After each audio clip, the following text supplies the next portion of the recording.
on The Mortgage Show. From Scotia Mortgage Authority, we have Garry, Morrison, and Mike Eyre. Also, Fisgard's Managing Director, Hali Noble. Plus, Brady chats with Alex Lam about playing the violin in an orchestra. We have the countdown. What's coming up this month in training and events? We look at your holiday preparation and much more. Here's your host, Dong Lee.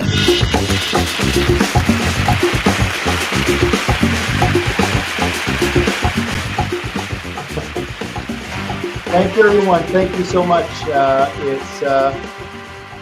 Man, is it hard to believe that we're already in December? This is our season finale. I'm excited to be here and welcome all of you to today's show. We've got some amazing guests, and I don't want to waste too much time.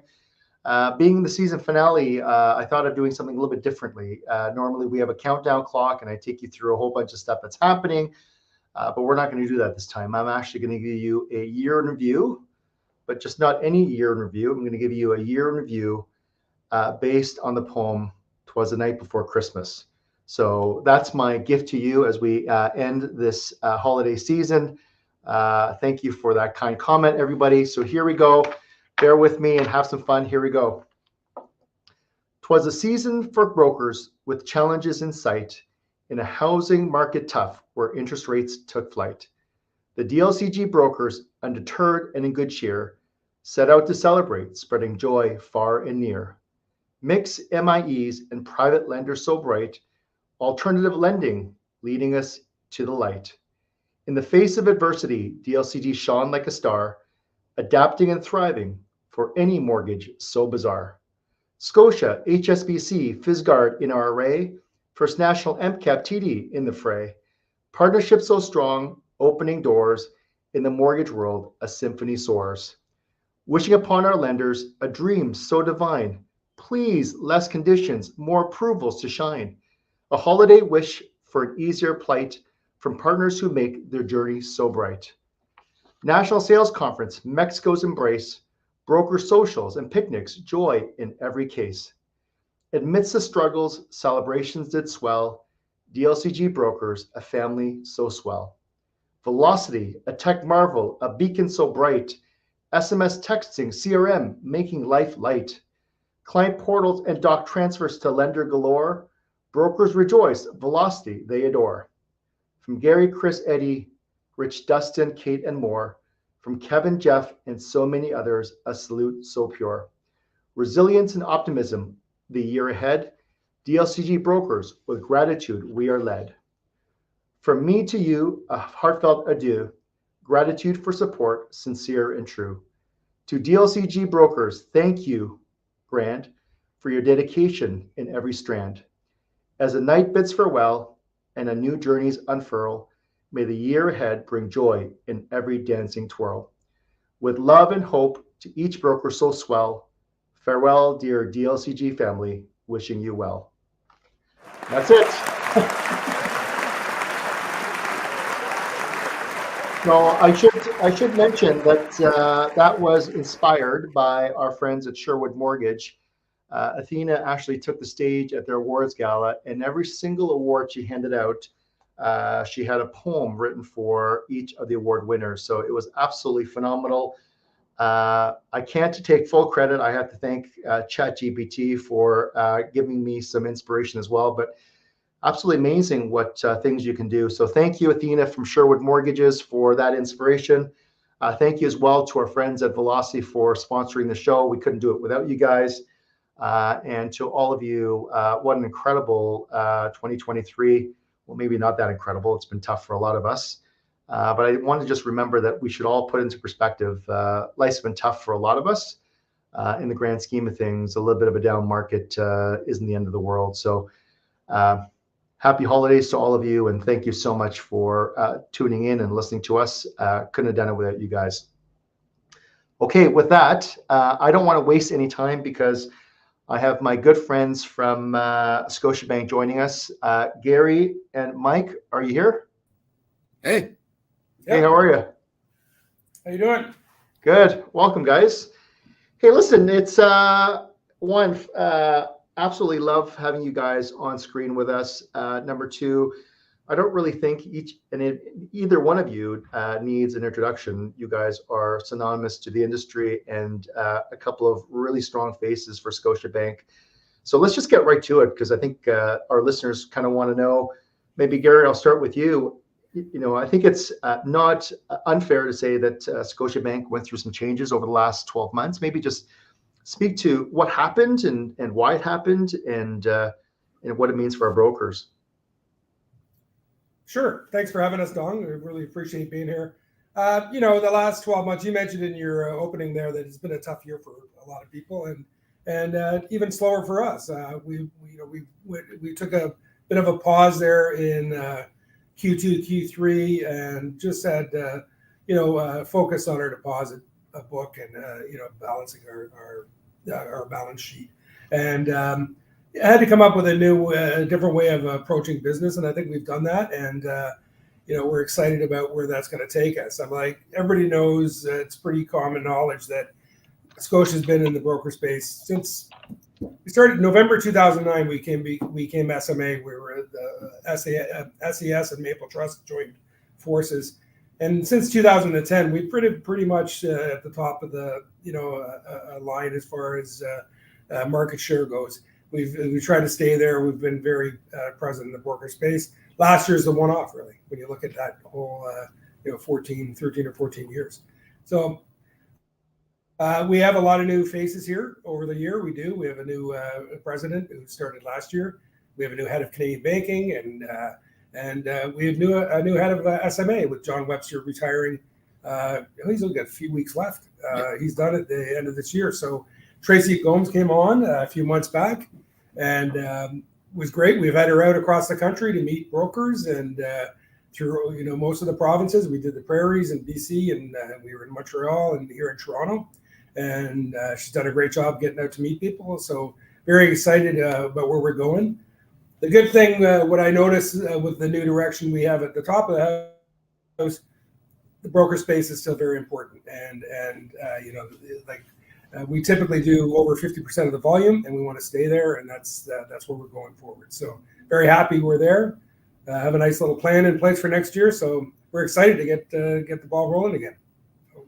Yeah, you guys, we were chatting not too long ago, and I was looking at our volume reports, and it's so nice to see Scotia sort of right back up there at the very top of the heap. I think for all of us, we recognize how invaluable you guys are as a lending partner, and nice to see you guys sort of make that transition and be where you are. Yeah, it's great to hear. I'm like, for years and years, our value proposition really is the broker space, and the brokers bringing in new customers to the bank and trying to grow relationships with those customers.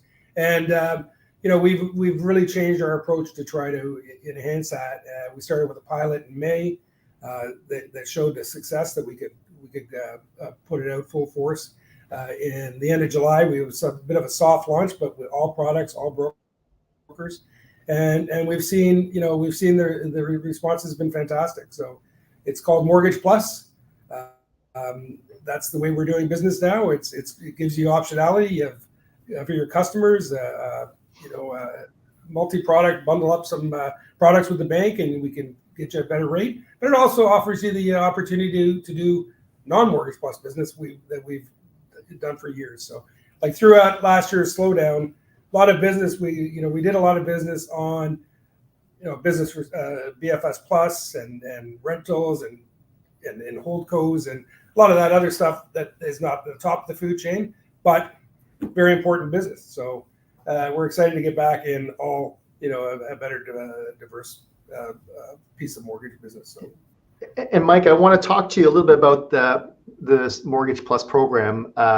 We talk about things like deepening customer relationships and stuff like that. So, but before we go there, I know you got a little video for us. So why don't we share the video and then let's get to it. Sure. It starts with a home, but it becomes much more. Because a home is more than just a set of walls and a door. It's a place to live. It's a place to spend some quality time with your family. It's a place to celebrate getting into college.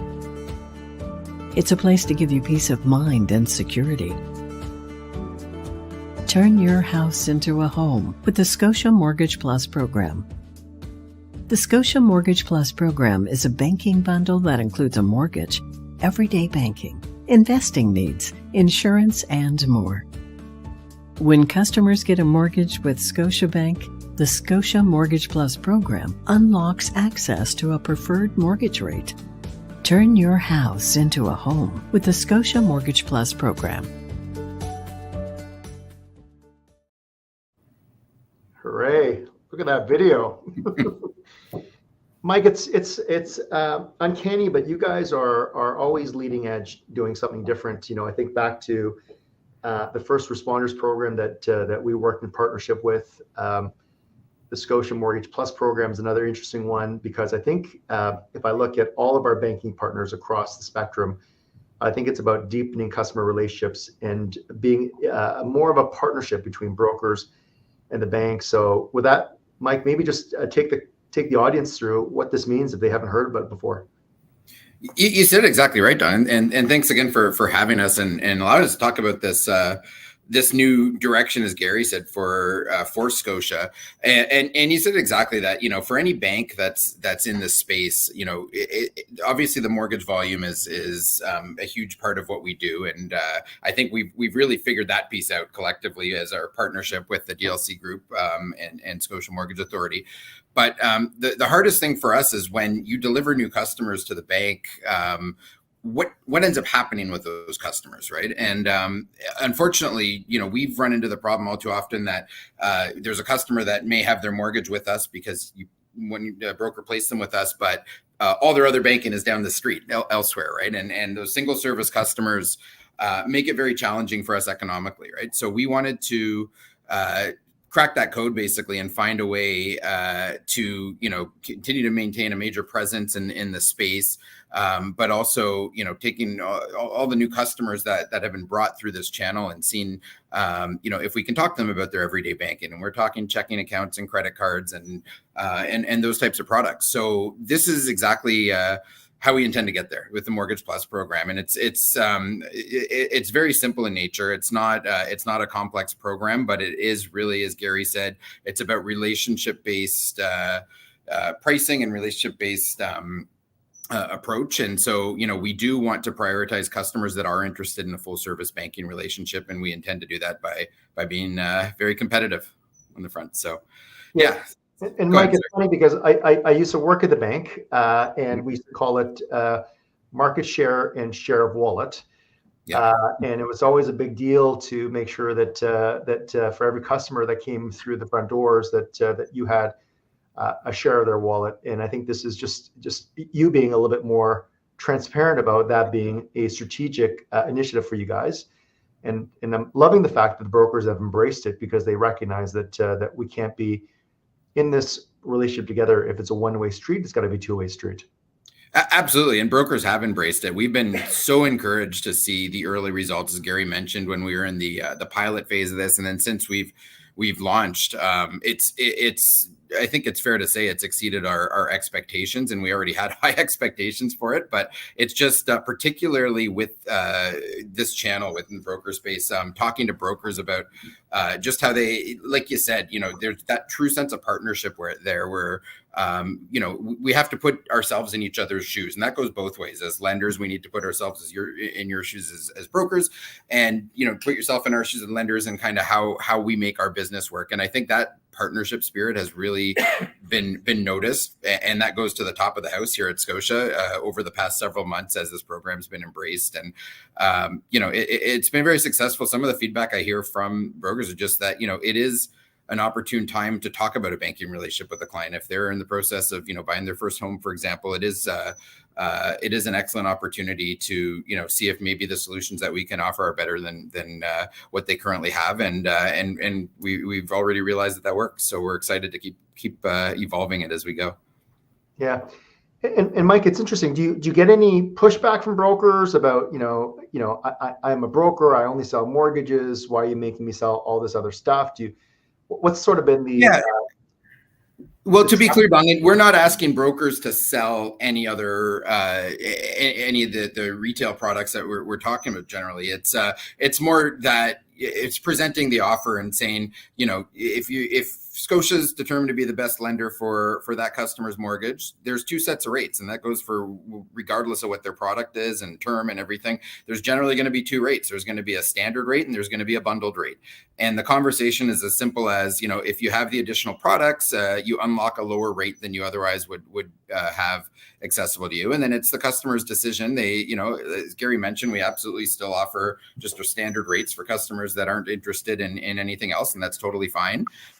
But if they are interested in the bundle, from there, we have our wonderful CSA team, Client Solutions Advisors, that we're working very closely with. And I have to give them a shout out because they've really stepped up to the plate with this challenge and new way of doing business. And I've been getting really positive feedback on that experience. So they're the ones actually, going through the products in detail and selling them. It's really just from broker's perspective, explaining the concept of bundling.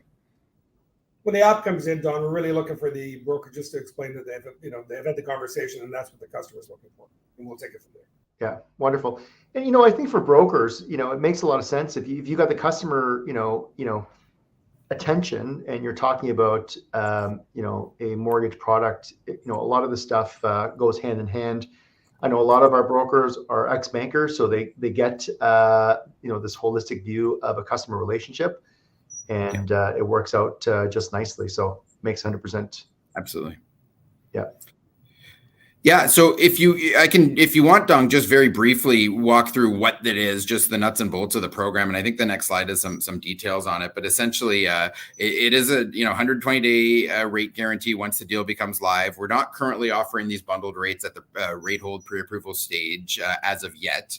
And then in terms of customer eligibility, very important to mention, this is not about specific products. Generally, there's one specific product that is required, and that's a Scotiabank day-to-day bank account where the mortgage payments have to come out of. So that's product number one, and that's the only one where it's a specific product that is required. Then, in order to unlock the bundling, in addition to that day-to-day account, they also need to have one additional Scotiabank product. So there'd be the mortgage, the day-to-day account, plus one additional. And we are not prescriptive about what that additional product is, because we recognize every customer has different needs, is in a different phase in their life. So we are, we basically put all non-mortgage or secured line of credit products on the table to be that second product, whether that's creditor insurance or a savings account or a credit card, an unsecured line of credit, you name it. It's all eligible. It's product agnostic. And this is open essentially to just about every type of application, whether it's purchase, switch, rental, all term lengths. Our only ask is that we put it in the Scotia step. And anyone who's not familiar with the step, please reach out to whoever you deal with at Scotia, and we'll happily talk to you about it. But we already see almost all of our deals going into the step because it's such a strong product for clients. But that's the one requirement, is that mortgage should be in a step in order to get the bundled rates. So that's where we're at. And, like I said, we intend to evolve this as we go. It is still early days. We've heard some great feedback. As Garry mentioned, as we toured across the country with Tracy and met a number of brokers, lots of great feedback on how we can take this even further. So we're excited to see it continue to evolve in the coming months. Yeah, Mike, I think, as I talk to other partners, I think this approach that you started and pioneered is going to be sort of mirrored by others. As any good program, there's a bit of a copycat kind of mentality, but good on you guys for starting down this road. I know it's hard, but it's, I think, the right step to take. I got a question from the audience. For those that are not signed up with Scotia, what's a process, or what do you require for a broker agent to be on board with you guys? Yeah, you want to take it? Well, we have an onboarding officers who will handle that. I think it's on the website. You can get the details of who to contact. They will support you through the sign-up process. You are required to complete an application, an information form, basically, with your personal, your contact details and some of your history in that. And those individuals will help you walk through the process and get you set up. So if it's a broker firm, it's a little more complicated. There's more to it, but we're happy to work with you on that as well. The onboarding officers will take handle most of it. But we have myself, 5 regional VPs, senior manager. We have lots of people who can help out if you have any questions. And you guys still have the BLM model still? That's right. Yep. Okay. So we have approximately 150 BRMs and 13 BLMs right now. So 163 lenders across the country. Yeah. Generally, if you're a new broker, you would start with BLM, which stands for Broker Lending Manager. It's tricky.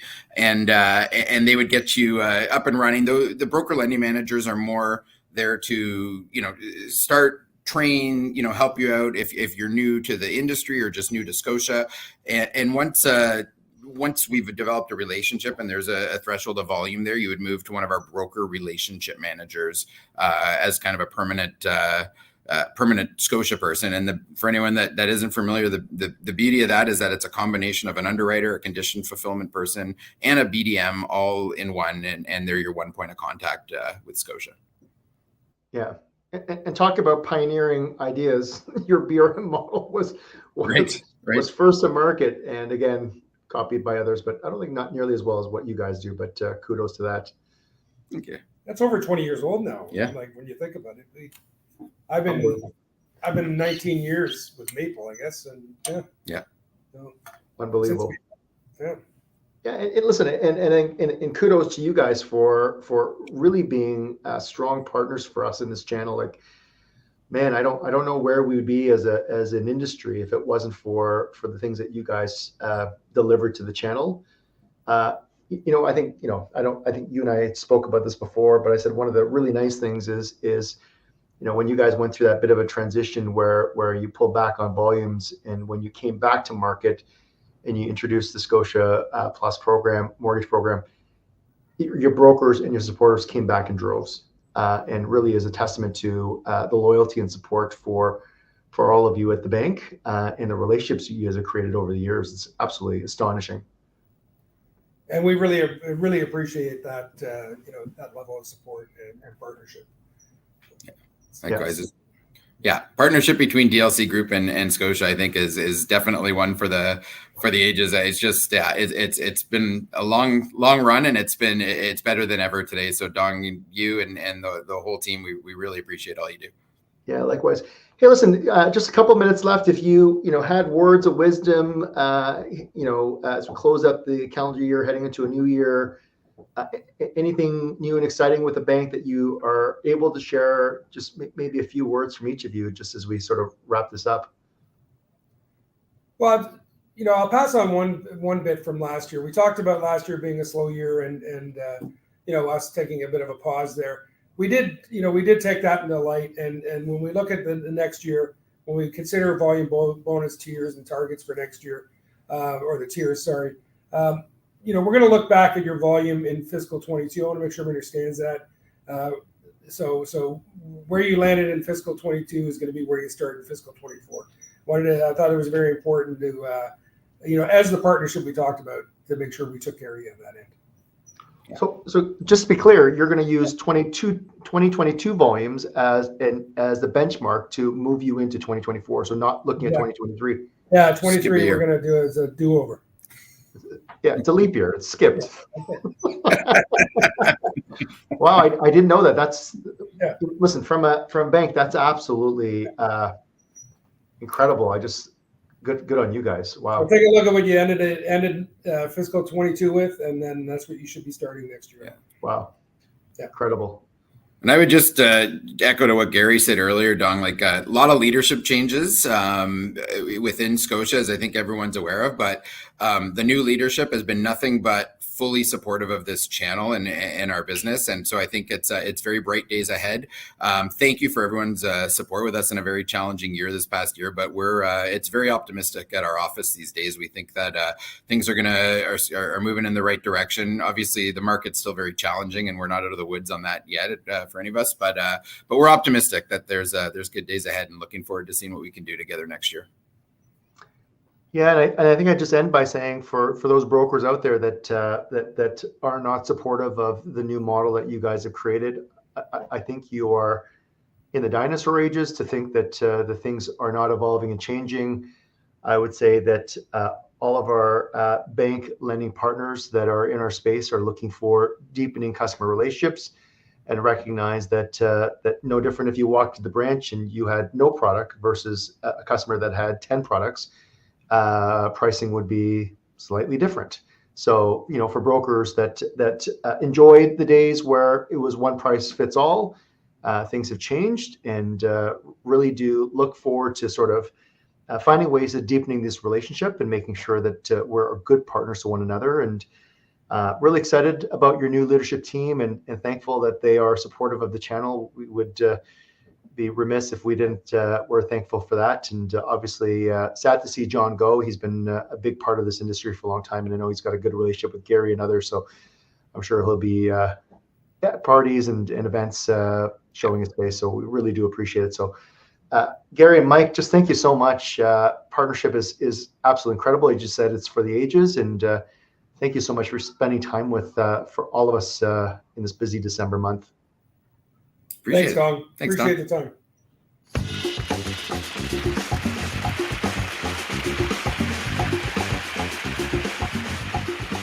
Just a great big thank you to those two gentlemen.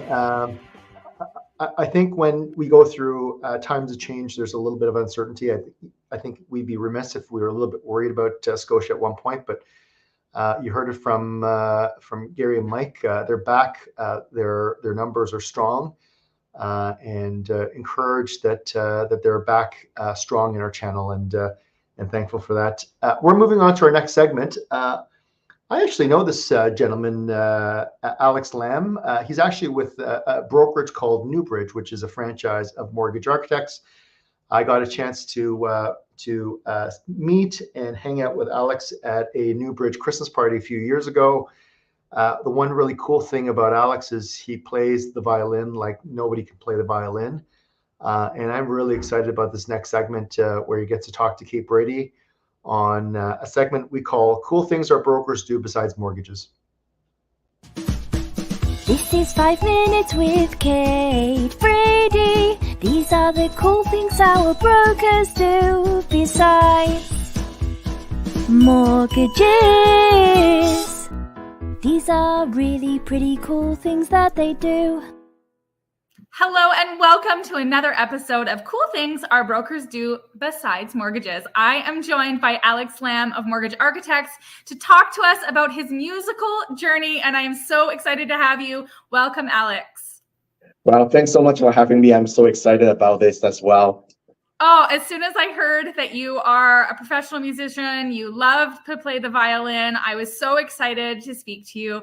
I have such a love for music. I can't play anything, but I have a huge appreciation for music and the lift and the talent that it takes to be able to do that type of profession. So I'm pumped to get into this interview. And as we get started, I mean, my first question truly, Alex, is how did you develop your love of playing the violin, and how long have you been playing a musical instrument for? Well, I really have to give the credit to my parents, because it's really my parents. My mom was always a piano teacher. My mom, however, really wanted me to have a music education. So I said, okay, I'm going to pick a violin. I just thought it's cool to stand up and stand tall and play the violin, play the instrument. And I'm going to leave the piano with what at that time I thought is more for girls type of instrument, because it just happens my mother students are mostly girls. That's funny. So how young were you when you picked up your first violin? Around 5-6 years old. Oh wow, you were little. Wow, that's amazing. And did you have a love immediately when you picked up the violin and started playing, or was it? Not really. No, okay. So it was a challenge. Really. Yeah. It was, yeah. I'm sure if some parents in this channel hear that, they probably experience the same pain. And for myself as well, I got 2 daughters, and they are developing the violin skill as well. It is not an easy instrument to pick up. And that's why many kids they develop this. They started this, but they may not have good. It is not an achievement that they can see immediately. It takes years of developing, and it takes a lot of encouragement. It is a labor of love for the parents to be with them, and I'm just so thankful that my mom was always there next to me, so that I didn't drop out the instrument. And here we go. This becomes my my lifetime of hobby. That's amazing. And so from you say it's a labor of love, and I know really, honing in on a craft of any skill, but especially musical talent, is very much a dedicated outpour and constant work to improve and feel confident. When did you start performing in front of crowds? When did you get that kind of confidence that you thought, hey, I'm going to show my skill set to the world?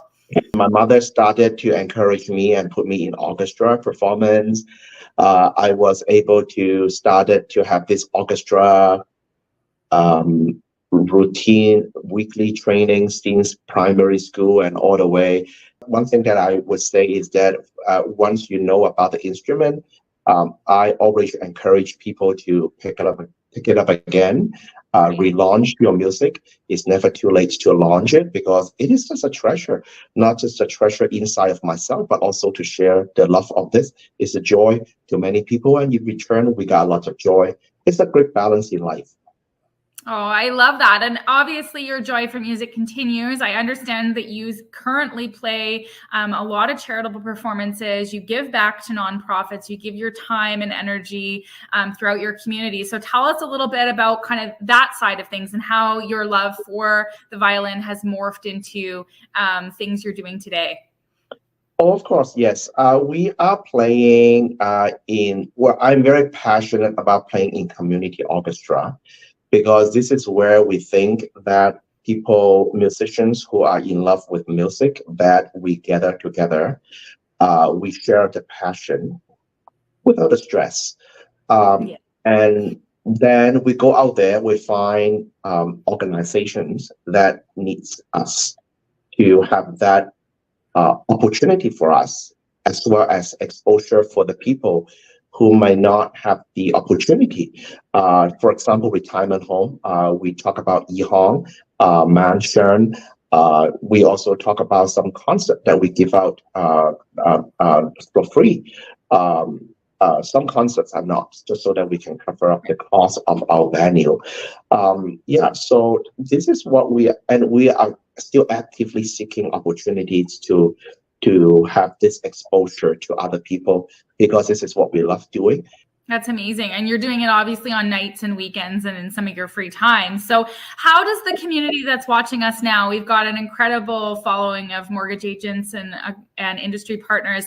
How can they get involved and help you locally? Let us know where you're located within Canada and in the kind of immediate community, and how can they get involved? Is there upcoming concerts that they could attend if they'd like, or other charitable initiatives that you're pushing through the month of December, especially, and even maybe into next year?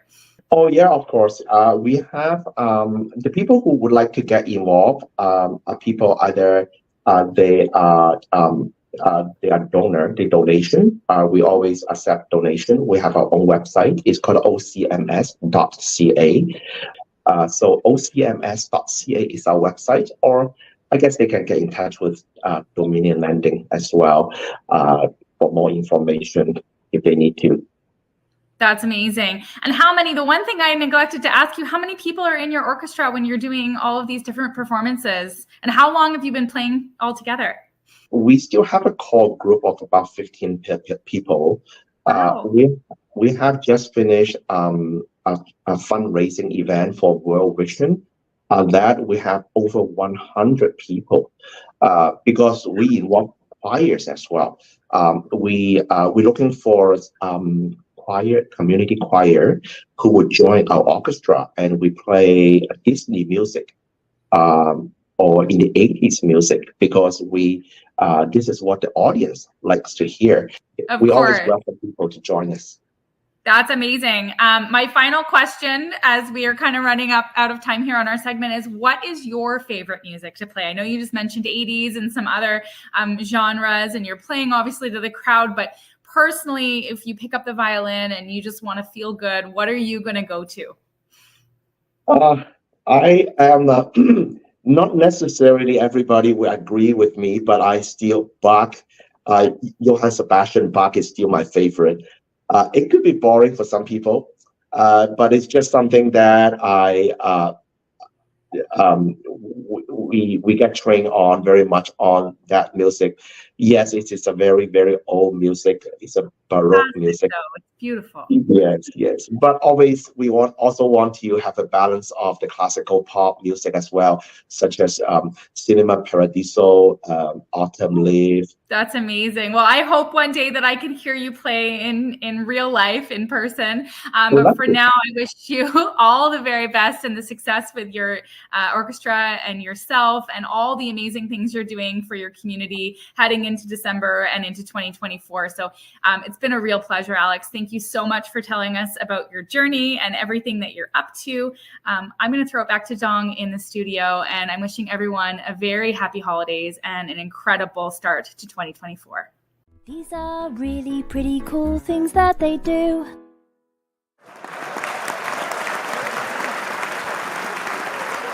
Wow. As I said, I've had the privilege of hearing Alex perform before. It's such a gift. I was curious how many violins Alex owns and how expensive is his most prized violin. I know how expensive those things can be. So Alex, thank you so much. You mentioned a charity, Yi Hong Foundation. It's Canada's largest ethnic retirement home. We've got a few homes here in Ontario. So good on you for giving back to the community. And if you can, please support Alex. He's obviously doing it for a good cause. And he's one awesome dude. So thank you for sharing that. Hey, and I am excited now to invite a very good friend of mine. This is an indication that we've transcended the world and we're now all over the place. Hali is joining us from Mexico. Hola. How is your, do you call it a caravan? What do you call it? The moho? The moho, the motorhome. It feels like a caravan because it's got a big trailer and ATV, etc. on the back, but it's an interesting way to work through the winter. It's a nice change of pace, that's for sure. A good end to a challenging year. Yeah, no kidding, right? And and you and I were, for those of you who don't follow Hali on social media, it's been a lot of fun watching her journey from Vancouver Island all the way to the tip of Mexico. So she drove the entire way down with her husband, Darren. But what a great story! I'm glad you're there safely. Thank you. Lots of fun. It's very hot today, so I'm pretty blessed. I'm sorry the weather's not so great in Canada, but we'll be seeing you all again very soon. Yeah, and as Len said, it's a nice office, no doubt about it. Yeah. Hali, your coming on the show the timing is uncanny because in Ontario there's new regulations around graduated licensing. There's new regulations coming from the MBRCC around proper suitability, primarily tied around high-risk transactions. Fisgard is a behemoth in the MIC world. Hali, maybe we'll start with this. Are all MICs the same? No, definitely not. And thankfully, we kind of pride ourselves. We don't need to be all things to all people. MICs range in different sizes, sophistication, risk tolerances, many different things. So knowing your MIC and who you're dealing with is extremely important. There are some that do a little bit of everything, but we focus mainly on the just outside the bank alternative lending. But your partners, know what they do, and make it fit in your basket of mortgage products that are good for your client. And Hali, it's I don't know if a lot of brokers know. I know the broker owners know this, but one of the requirements of running a brokerage is, as much as you need to know your customer, you need to know your lender. Mm-hmm. And obviously, when you're dealing with the likes of Scotiabank, there's not much to know. But when you're dealing with MIEs, what are some of the questions that brokers and agents should ask? Because I know that we're all inundated with emails about all these new MICs that are coming out of the woodworks. Well, and that's also changing. We've just gone through, 10 plus years of a low rate environment where, mix and MIEs, smaller private alternative lenders, can be very profitable. I think you'll see fewer new mortgage investment corporations or MIEs come into play, but certainly reputation, longevity in the business, referring, any referrals you can get from other brokers that have dealt with them before. What are their rates? Fees is a really big thing, not just the lender fee, but renewal fees, any other fees associated with the mortgage. I mean, those they add up. These are short-term mortgages, sometimes 3 to 6 months, up to a year to 2 years. And if you're actually doing the math correctly, those fees can be quite astronomical. And then knowing when they apply, and renewals are a really big thing. Everybody talks about it in the A space right now, but renewals in the alternative or the private space are just as important. What's it going to cost your client? And if the values have come down, how is your alternative or your private lender going to deal with that? Do they want to stay in the mortgage? Do they want to be paid out? All really important things to know about the individual private lenders. And of course, those that have been around a long time, like Fisgard's, coming up on 30 years. We've got good track records with our own institutions. We have large lines of credit.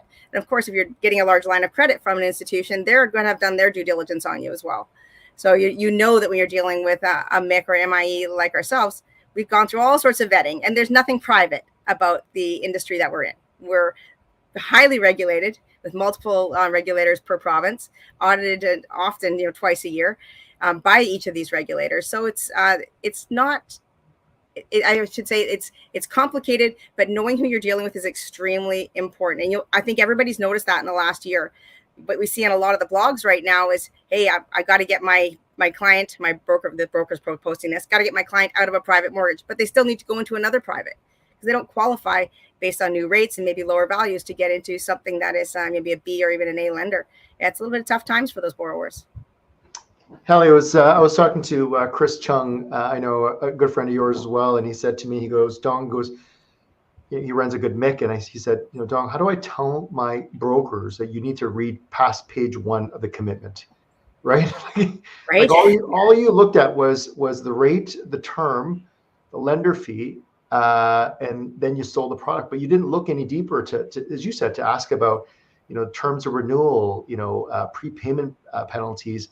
And I think, because of brokers, and listen, I think a lot of them do a very, very good job, but I think the problem is some customers have been put in products that are probably not the best for them.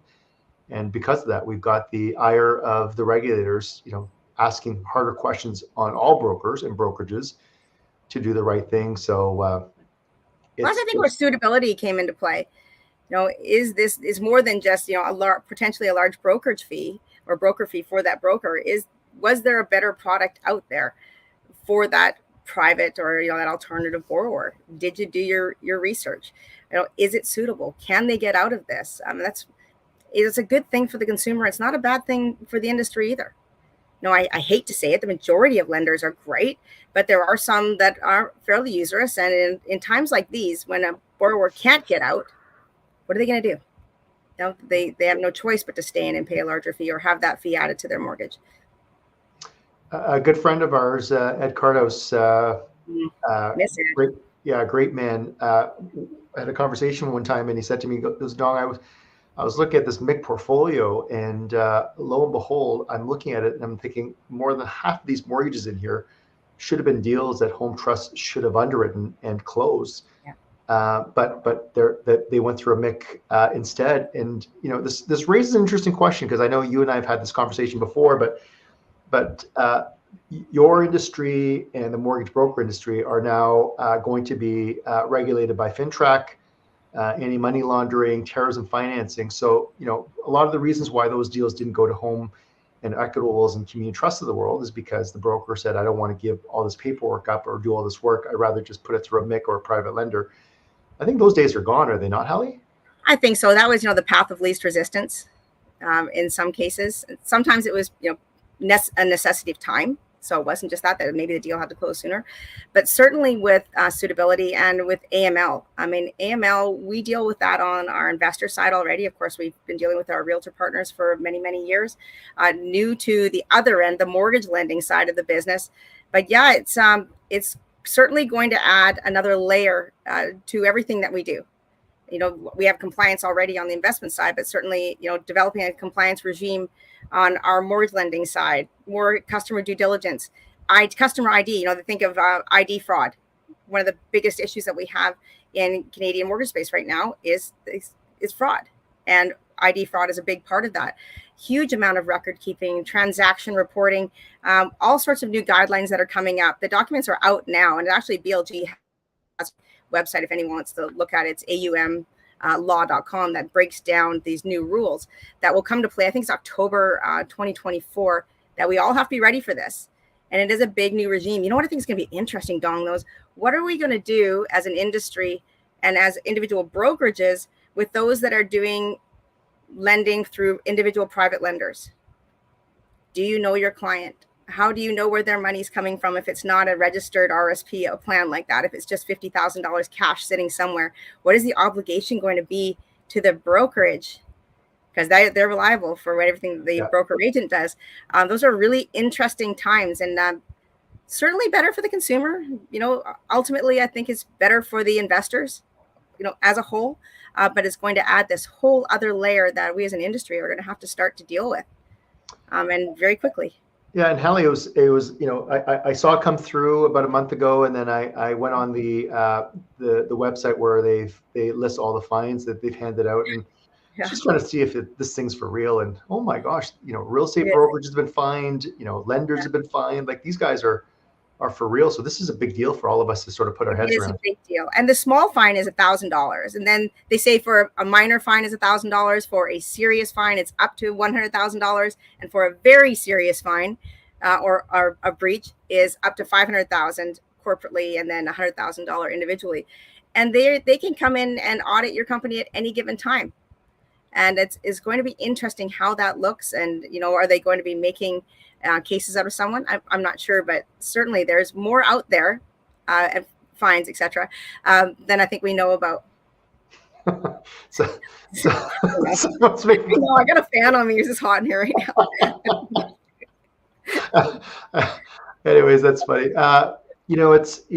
I think one of the really important reasons why brokers should be doing business with MIEs, mortgage investment entities, is because you guys manage the investor portion of it and the broker manages the customer side of it.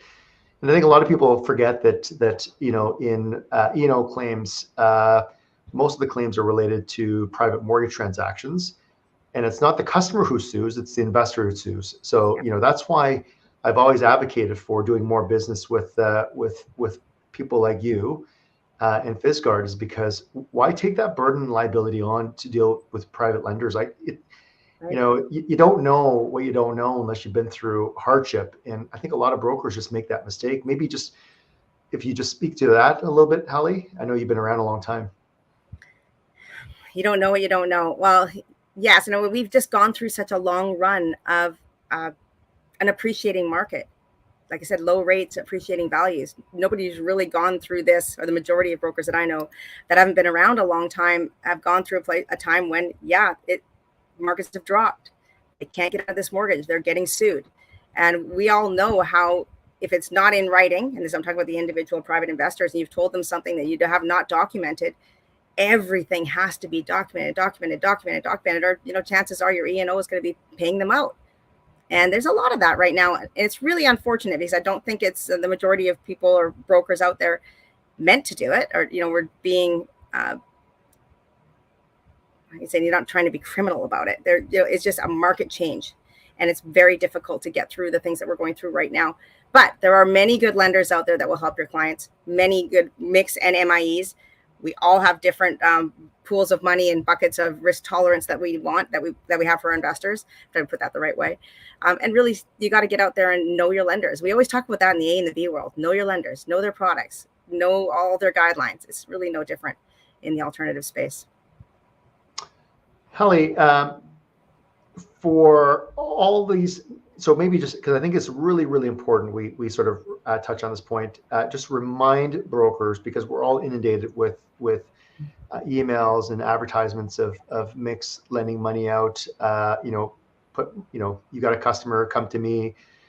Maybe just a reminder of what questions they should be asking before they choose which MIE and MIC to do business with? Well, we kind of touched on it a bit already, but obviously the guidelines, rates, fees, the basic stuff, but getting deeper into the real fees, the renewal fees, what happens if they're in the event of foreclosure or the event of a missed payment. Can you trust that you can work with that MIC or MIE to help your client out? But you really need to know the reputation, longevity in the business. How long have they been doing this? Is it a flash in the pan? All of a sudden they just have 20 investors and we're able to put together a MIC and start investing and really have no long-term prospects of wanting to be in this space for a very long time. I would check those things out from the very beginning. And I think reputation is key. It's not hard to find. Check with the other brokers and the agents in your office. Check online, check with your regulators, make sure that they are licensed appropriately. Even go onto their websites and make sure they're compliant. We have to be compliant just as you do as a broker or an agent in every province. Of course, it's different, but make sure they're following the rules and just setting that example right from the very basic stuff. And you're dealing with a professional lender. Also, I'm also to touch on, if they have a business development team, if they have a good underwriting team, if their response times are quick and professional, that's really key. If you've got someone to be, have your back, we have Riza Ali, who's amazing as our broker relations manager nationally. You need to have someone to talk to. And he's been around with us for a long time. It's not a turnover of staff. It's who you've got on to represent your client and represent your deal. Really important. Yeah, and Riza's the best. Hali, just remind the group what your assets under administration are now. We're just over 300, aiming for 320 this year, including our line of credit. We always talk about, you want to be the biggest MIC in Canada. We don't. We want to be one of the most respected MICs in Canada. We want to provide good services to our broker partners, but that's a lot of other people's money. So it's super important for us to not only be doing things with, the DLC group of companies, which has been a fantastic partner for Fisgard, but to also be involved in industry associations, to be involved with our regulators, to make sure that we're providing good education to all of our broker partners and make sure they're doing the right things for their clients. That is number one at Fisgard.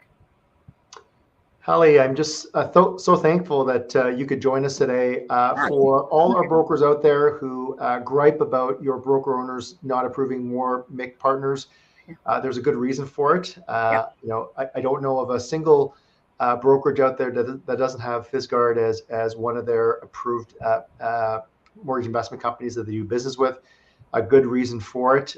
So to all of our brokers out there, just remember, know your lender as much as you need to know your customers, and lean on resources like Hali and Riza, who are absolutely phenomenal to all of us in our business and great partners to the DLCG. So Hali, thanks for joining us from Cabo, Mexico. Thank you for the distraction of your beautiful hair blowing in the wind. It's embarrassing. And it's hot here. I know. And Lana's looking forward to seeing you in a few weeks. So I don't know if he's coming down or you're going up, but nonetheless, we're excited. Well, thank you so much, Dong, to be, a guest on one of your last shows of the year. I appreciate it. We appreciate everything that the DLC group of companies does for us. And especially you've got this incredible leadership team that, we've got your back, you've got our backs, and that's just the way it's going to stay. We look forward to a really successful 2024. I see good things. Things have been a little crazy in the last year, but hey, we had COVID before this. Then we had all sorts of different changes in interest rates. We as an industry, we can take on anything. We have to have really positive and be motivated and just stick together. I think it's the best thing we can do for our clients. And I can't think of a better way to ending our segment. So thank you for that.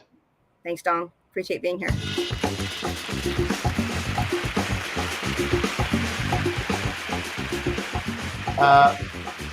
Probably some of the very best guests that we could possibly have on the show was here today. We've got one last segment. It should last no more than a couple of minutes. It's my fantastic finds. It's a holiday edition where we're trying to find some pretty neat things around the holidays through social media. So I think we've got a little bit of a clip to open it up. All right, kids, ready? These are Tommy's fantastic finds. I can't stress just how fantastic these finds are.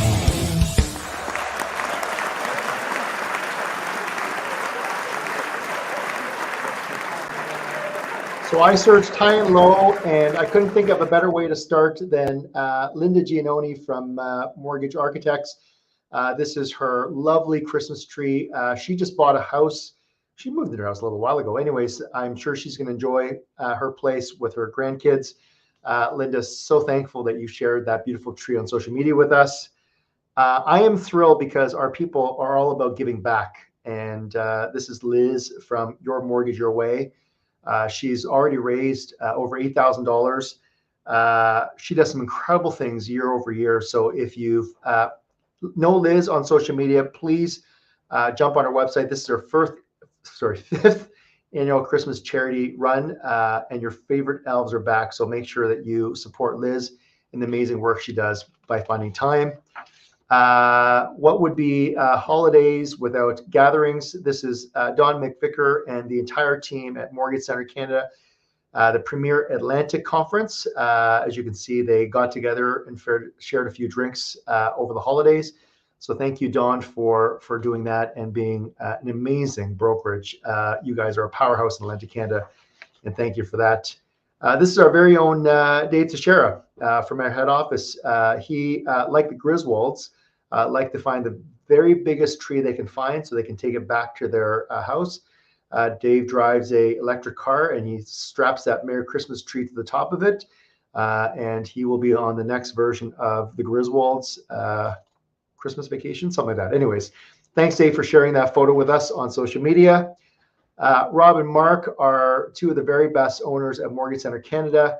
They're with Get a Better Mortgage, and they just recently had their 17th holiday party at their place.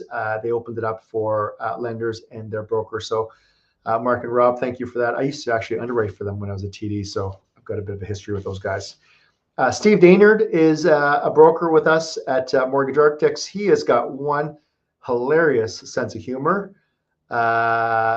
So this is not a reflection of Steve's character. It's a reflection of his humor, but very, very funny. I just thought I'd have to share it. So Steve from Niagara Falls, Ontario, thank you for being very, very funny. More giving back. This is Gabe Galucci from the DLC DeNova Group. He and his wife are on their 8th toy drive. So behind you, you can see a whole bunch of toys that they've collected. Gabe, just absolutely incredible what you do for your community, especially giving back to kids. To you and your wife, thank you so much for your heart of giving back. Thank you for that. I love Sharon and Matthew Davis. This is mother and son combo. All of us get lazy and leave our signatures alone, but Sharon and Matthew switch it up every season. And here they are with their Santa hats. Thank you for being festive and making sure that your signatures are always on point. This is our very own Pete Higgins from Mortgage Architects and his daughter. That is one face that's so proud to be hanging out with his daughter with some chocolates behind them. So thank you, Pete, for posting this photo and you know, the immense pride on your face. Thank you for that. I have next Lyndon Crane from DLC. For those of you who've not met Lyndon before, he is actually, I think, not the youngest, but one of the youngest counselors in Canada. I can't remember how old he is, but as you can see from the photo, he is very young. And he's the city councilor for the town of Emmitsburg, which is a little community just outside of Windsor. So Lyndon is hanging out with Sparky, I think the Windsor or Emmitsburg Police Department mascot. Thank you for giving back to your community, Lyndon, and also being a broker on the side. We should actually have you on Kate Brady's next segment. So with that, there's your fantastic finds. Thank you all for joining in. I'm a minute past 2 o'clock, so I apologize for not being on time. But on behalf of all of us at the DLC Group, happy holidays, and may you have a wonderful new year. And remember, it's all about family and giving back. So happy holidays and happy new year.